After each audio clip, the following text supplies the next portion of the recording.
Hola amigos, bien ok. Saludos otra vez desde Medellín. Entonces hoy es día 21, day 21.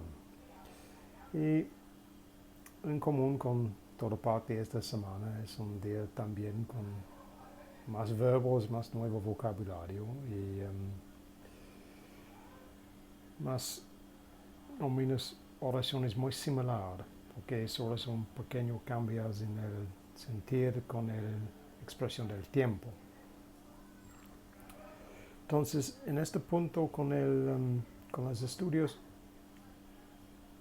es una pregunta para decir cómo puede mantener su entusiasmo, por una parte, y también para hacer estos estudios en una forma que es práctico y que no tiene demasiado más cosas para memorizar. So ese es este tema para hoy. So today, day 21. Much like the rest of this week, a lot of verbs and very similar tenses, and we're looking at like the past tense and different aspects of that, different ways to express it.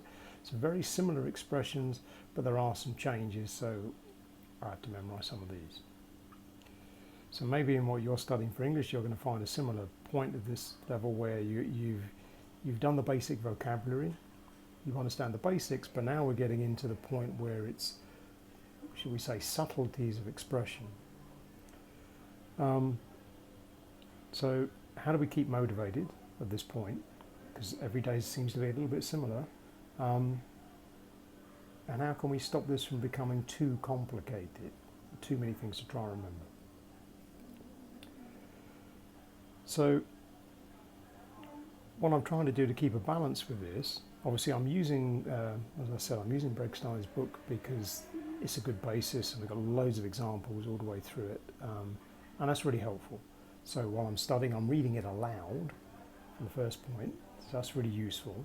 Then I'm taking notes as I go to look at points that stand out for me as, okay, that's a good example, or that was a word I didn't know, something like that. But then after I've done that, what I'm looking to do is to see how much of the new vocabulary, and maybe some of the new example sentences I've seen, or at least some of the structures in that, how many of these can I actually use in the dialogues that I'm preparing. So as you know, I've looked at maybe 8 or 10 key dialogues that I'll identify for me would be most useful. Now you might have a different list of the 10 most useful, but in any case, look to see if you can take the information you're drawing from the texts you're using and see how much of that you can actually fit into the dialogues that you're preparing. Because remember, really, this is more like it's like an inverted pyramid. You know, we're reading first for vocabulary. Then along with reading for vocabulary, we're also reading to look at different patterns in the language, so we're more familiar with what kind of word patterns we can use to express particular things. There are certain word patterns that come up very frequently, and these are useful to know because it will then help enhance your fluidity, it'll help you sound more natural when you're speaking. But obviously, we're looking at an awful lot of new vocabulary and often an awful lot of new words, in some cases grammar. Now, rather than getting stuck with this, it's like, oh, that's a lot of new things and how different is this really? Try and aim at being more selective.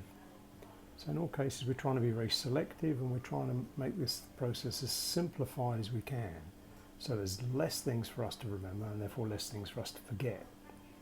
So that when we go to the situation that we're expecting to be able to need to use our new language, so like one of the dialogues that we prepared, when we get to that situation, we can be confident that we know enough words for that situation and we know them in well-practiced sentences or expressions that we know we can say really well. So we're very confident that we can deal with likely questions we're going to get asked, and obviously, key thing, we get to ask the questions we need for the information that we want to obtain in that situation.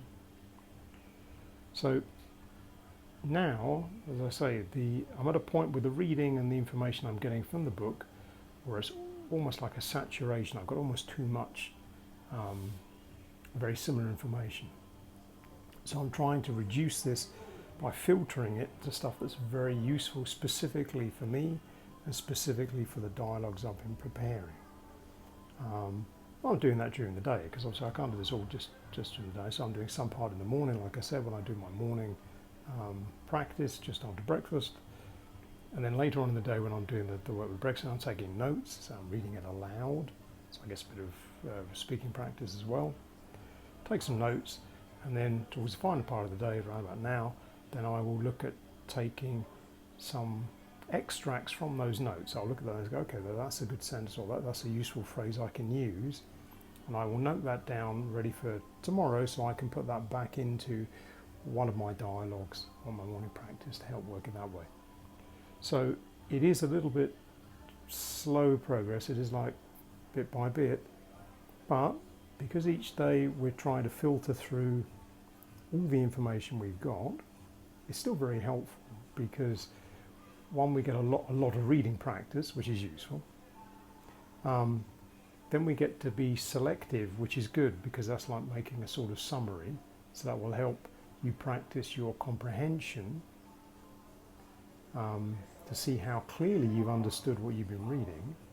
Because the easier you can explain it, the better you understood it. And again, by being selective, we're also focusing for ourselves on what's the most important things we need in the conversations we're planning for. So that's the tip for today.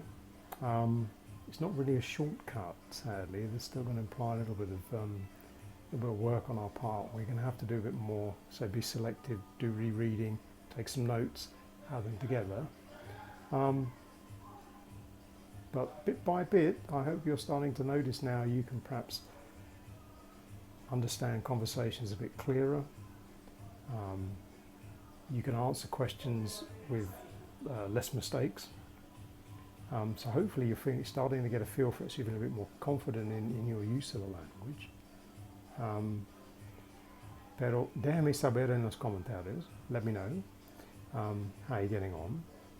And I'll give you another update tomorrow. Maybe a bit more reading. I've got one of my books I'm about to finish. I have to give back to the library tomorrow, so I have to finish the last chapter. So maybe I'll show a bit of that just to see how we're getting on. But to all of you, if you're one of my 14 subscribers, I thank you. I hope you're enjoying the video so far. And we'll see you soon. Hasta pronto. Cheerio for now.